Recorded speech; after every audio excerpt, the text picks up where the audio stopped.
Shalom, damai sejahtera buat bapak-bapak, ibu-ibu, dan saudara-saudari dimanapun bapak-bapak, ibu-ibu, dan saudara-saudari berada saat ini. Dan sukacita Ruach HaKodes atau Roh Kudus selalu melimpah di dalam hati dan selalu melimpah di dalam pikiran bapak-bapak, ibu-ibu, dan saudara-saudari dimanapun berada saat ini. Dan Bapa Yahweh, Besem Yesua Masya Ruach HaKodes selalu menyertai dan memberkati bapak-bapak, ibu-ibu, dan saudara-saudari dimanapun berada saat ini. Dan kita jumpa lagi di video YouTube Siraman Rohani Umat Nasrani atau umat Kristen ini. Dan di video ini saya akan mengambil topik, benarkah perjanjian baru dari bahasa Yunani. Jadi topiknya, benarkah perjanjian baru dari bahasa Yunani. Jadi bapak-bapak, ibu-ibu, dan saudara-saudari, banyak kita umat Nasrani atau umat Kristen sudah mengaku Nasrani dan sudah mengaku Kristen, baik itu Katolik, Protestan, Pantekosta atau agama Kristen lainnya. Masih banyak yang mengakui dan mempercayai bahwa bahasa kitab perjanjian baru itu dari bahasa Yunani.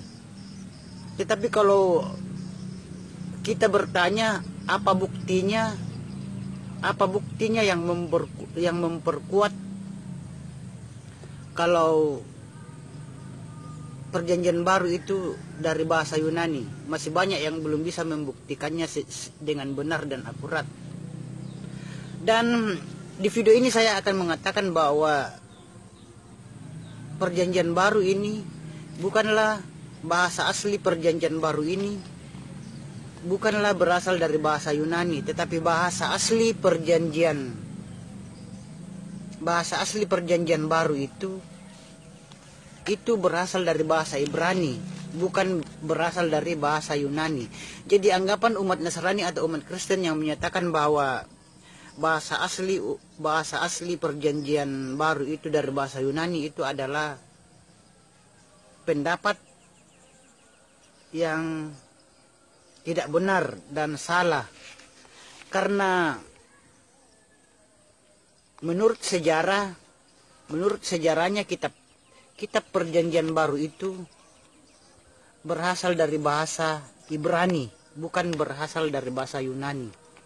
Dan di sini saya akan memberikan atau memberitahukan kesalahan fatal perjanjian baru berbahasa Yunani. Jadi bapak-bapak, ibu-ibu, dan saudara-saudari dimanapun berada saat ini, kalau bahasa asli itu tidak boleh salah, bahasa asli itu harus benar, tidak boleh salah. Jadi kalau memang bahasa asli perjanjian baru itu dari bahasa Yunani, kenapa dalam perjanjian baru berbahasa Yunani itu ada kesalahan? Dan di sini saya akan memberitahukan kepada bapak-bapak, ibu-ibu, dan saudara-saudari kesalahan kitab perjanjian baru berbahasa Yunani. Kesalahan kitab perjanjian baru berbahasa Yunani itu adalah di dalam Matius 26 ayat 25. Di sini ada kesalahan. Di sini adalah kesalahan perjanjian baru yang dalam bahasa Yunani di dalam Matius 26 ayat 25. Dan di mana Matius 26 Matius 26 ayat 25 ini berbunyi, dan Yudas menjawab dan berkata kepadanya, sesungguhnya itu bukan aku ya Rabi. Katanya kepadanya, engkau sudah mengatakannya. Jadi kalau kita lihat di sini, berarti sesungguhnya bukan Yudas yang menjual Yesua. Kalau dalam ayat Matius 26 ayat 25 ini, di dalam kitab suci berbahasa Yunani, di sini bukanlah Yudas bukanlah Yudas yang menjual Yesua atau orang Kristen lain menyebut dengan Yesus Kristus.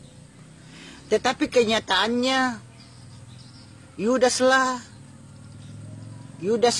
Iskariot lah yang menjual Yesus, yang menjual Yesua, atau orang Kristen lain masih menyebutnya dengan Yesus. Jadi bapak-bapak, ibu-ibu dan saudara-saudari, itulah kesalahan yang terdapat dalam kitab Perjanjian Baru berbahasa Yunani. Di dalam kitab Perjanjian Baru berbahasa Yunani, di dalam Matius 26 ayat 25, ini mengatakan bahwa bukanlah Yudas Iskariot yang menjual Yesua atau orang Kristen lain menyebut dengan Yesus Kristus, tetapi pada kenyataannya di dalam kitab Perjanjian Baru itu Yudaslah yang menjual Yesus. Jadi disitulah letak kesalahan kitab Perjanjian Baru berbahasa Yunani. Jadi kalau kitab asli itu tidak boleh ada kesalahan. Tetapi kalau memang benar-benar kitab Perjanjian Baru berbahasa Yunani, kenapa bisa ada kesalahan di sini di dalam Matius 26 ayat 25? Karena di dalam Matius 26 ayat 25 mengatakan bahwa seulangi bunyinya, dan Yudas menjawab dan berkata kepadanya, "Sesungguhnya itu bukan aku ya Rabi." Katanya kepadanya, "Engkau sudah mengatakannya." Jadi di dalam ayat ini mengatakan bahwa bukan Yudas yang menjual Yesua, tetapi pada kenyataannya Yudaslah yang menjual Yesua, atau orang Kristen lain menyebut dengan Yesus Kristus. Jadi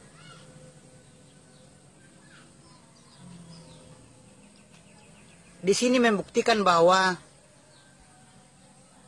Perjanjian Baru berbahasa Yunani itu bukan asli.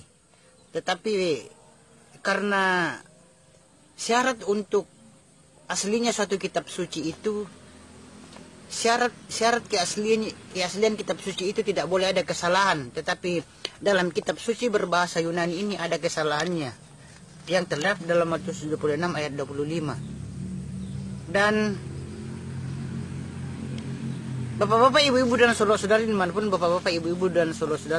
berada saat ini, karena itu mulai saat ini janganlah meyakini dan mempercayai kalau bahasa Yunani itu bahasa asli Perjanjian Baru itu dari bahasa Yunani, karena bahasa Yunani itu ada kesalahannya, dan kesalahan yang lain, dan kesalahan fatal yang lain. Kitab Perjanjian Baru berbahasa Yunani, kesalahan yang lain kitab Perjanjian Baru berbahasa Yunani adalah menerjemahkan nama Yahweh menjadi Kurios. Jadi di dalam kitab Perjanjian Baru berbahasa Yunani itu menerjemahkan nama Yahweh menjadi Kurios. Padahal nama Tuhan itu tidak boleh diterjemahkan. Meskipun masuk ke dalam bahasa Yunani, bahasa Romawi, bahasa Indonesia, Jerman, Prancis, Inggris, nama Tuhan itu tidak bisa berubah. Nama pribadi itu tidak bisa diterjemahkan. Seperti dalam paspor kita, kalau kita ke Inggris, Prancis, Jerman, Amerika, nama dalam paspor kita itu tidak berubah, tetap. Nama Tuhan juga begitu. Nama Yahweh itu tidak bisa berubah. Meskipun dimasukkan ke dalam bahasa Yunani, dalam bahasa Roma, Italia, Prancis, Jerman, itu tidak boleh berubah. Apalagi kalau diganti dengan nama Tuhan yang lain seperti Allah dan Kurios. Jadi bapak-bapak, ibu-ibu dan saudara-saudari, kesalahan fatal Perjanjian Baru berbahasa Yunani yang lainnya adalah menerjemahkan nama Yahweh menjadi Kurios. Padahal tidak ada nama Tuhan bernama Kurios. Jadi di dunia ini tidak ada nama Tuhan bernama Kurios. Dan nabi-nabi pun baik itu nabi pada zaman perjanjian lama dan perjanjian baru itu tidak pernah menyembah Tuhan yang bernama Kurios. Jadi nanti setelah perjanjian baru diterjemahkan ke dalam bahasa Yunani, baru ada yang namanya Tuhan yang bernama Kurios. Dan akibat fatal yang ditimbulkan penerjemahan penggantian nama Yahweh menjadi Kurios ini, banyak umat Nasrani dan umat Kristen di dunia ini, termasuk yang ada di Indonesia itu, tidak mengenal nama Yahweh. Bahkan ditolak, nama asli Tuhan itu ditolak, tidak dikenal dan ditolak oleh umatnya sendiri, dan ini yang sangat parah. Dan bapak-bapak, ibu-ibu dan saudara-saudari, kita bisa tahu bahwa di kursi pengadilan Tuhan nanti, kalau kita orang yang menolak dan tidak mau menerima nama asli Tuhan, yaitu Yahweh dan Yesus Masya,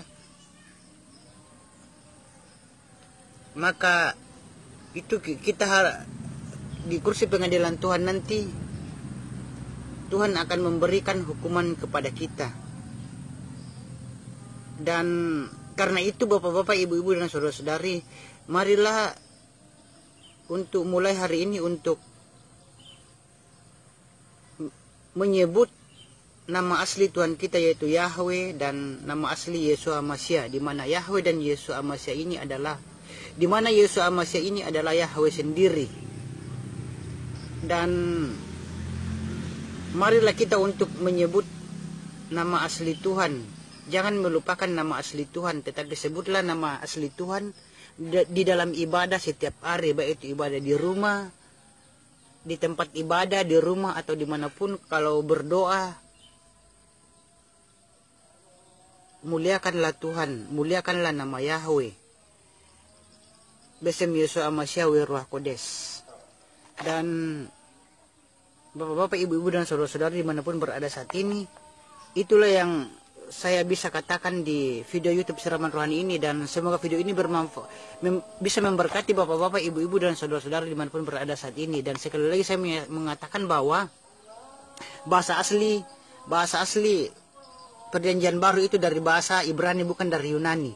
Dan sampai jumpa di video yang lain dengan topik yang lain. Bapak Yahweh bisa Yesus Amasyawi Ruah Kudus menyertai dan memberkati bapak-bapak, ibu-ibu dan saudara-saudari dimanapun berada saat ini. Dan sampai jumpa di video yang lain dengan topik yang lain. Bapak Yahweh memberkati bapak-bapak, ibu-ibu dan saudara-saudara dimanapun berada saat ini. Sampai jumpa.